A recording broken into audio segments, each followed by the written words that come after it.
During a court case, what was your you just messed up moment while someone in the opposition was talking? Almost 9 years ago, I was involved with someone for a brief period of time. He got mixed up in the wrong crowd and started doing drugs and stealing. The lying also started.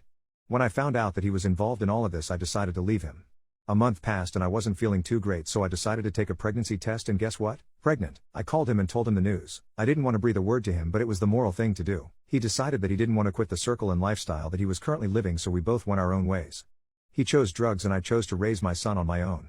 One morning while leaving for work, the sheriff met me at my gate with a court order. This man wanted visitation rights to see my son.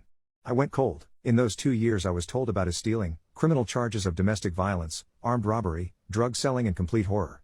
Now you can understand why I went cold. I cried like a baby. How was I going to keep him away from my son? This wasn't out of being spiteful. I was deathly afraid for my son's safety. I went to court alone, every time returning home in tears because he never appeared, so all I was met with was postponements. What made matters worse was that I had all of his charge sheets and the court references of all his grievances, but it felt like they meant nothing because the court said to me that even fathers in prison have a right to see their children.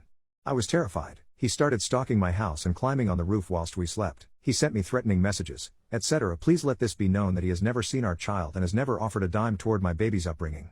The court then decided that we had to see a family advocate together. I didn't sleep for days leading up to this meeting. Finally, the day came. He arrived. I sat in the waiting room with a pounding heart and sweaty palms. I was so afraid of being in the same room as him because I knew exactly what he was capable of. They called our names and let us into a meeting room. The advocate asked me in front of him what my reasons for fighting against the visitation